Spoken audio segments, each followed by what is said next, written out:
Hello everyone, I'm Sai Chaitanya. Welcome back to my channel Sai Tech Code. In today's video, I'll try to do the Free Fire gameplay test in the Redmi Note 10 Pro device. The Redmi Note 10 Pro has got the Snapdragon 732G processor. So let's see friends, what is the maximum FPS you can actually get in this phone. So to see the real-time FPS meter, I'm trying to use this feature which is present in by default in this phone. So make sure to check those videos friends for the playlist of this phone. So you can find the links in description for the playlist. So where I did upload a video on this particular phone on how to enable the FPS meter as well. So that video will be clearly beneficial for you in case if you want to enable the real-time FPS meter. So let's begin the Free Fire settings, showing you what settings you are getting in this phone. So let me go to the settings.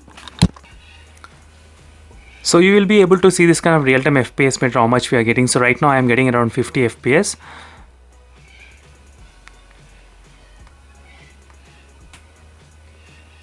So let me go to the settings and show you exactly what graphics I am using.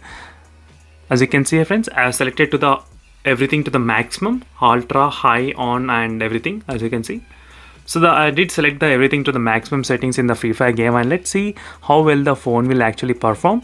So the phone is actually similar to the other mobile phones, like other mid-range mobile phones like the Poco X3 and other phones which has a Snapdragon 732G. So mostly this will the Redmi Note 10 Pro will give tough competition to the Poco X3, which phone to buy. A lot of users, so they're confused with the AMOLED and IPS LCD panels. But overall it was really good playing in this phone, so no issues friends. I was using the Poco X3 for the past few months and no problems with the Snapdragon 732G processor. But you may not be able to do the high-end gaming.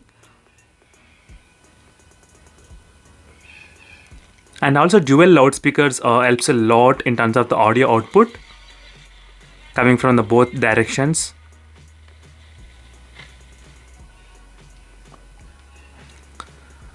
So let's see friends, as soon as you enter into the match, we will be able to see what will be the real-time FPS meter we will be getting here.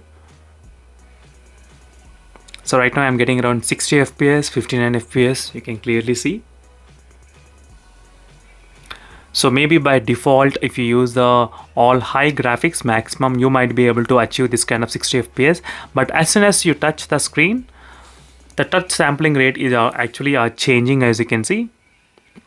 So for some reason it's showing the 120 Hz, but the phone can actually support I think 240 Hz.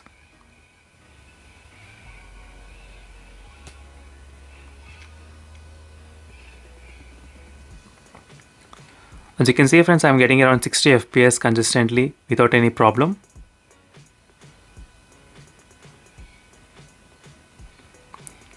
(61 FPS I'm getting). So my Wi-Fi connection is slightly slow. I think I kept something downloading in my laptop, so that's why the Wi-Fi connection is not that great at the moment. But overall I'm getting around 61 FPS.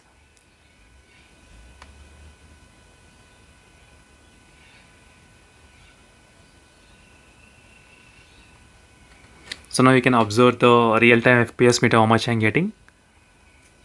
So even you can see on the top as well, so there is nothing wrong with the top one, but the top one is very small to see the difference in terms of the FPS meter.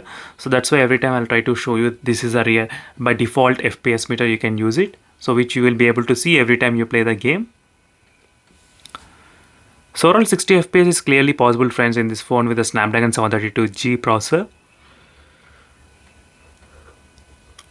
I'll try to do the Call of Duty, the gaming comparisons as well in terms of the graphics and all those things. So make sure to subscribe and stay tuned for those interesting videos. And that's it friends. Thank you for watching this video and see you in the next video. Until then, bye.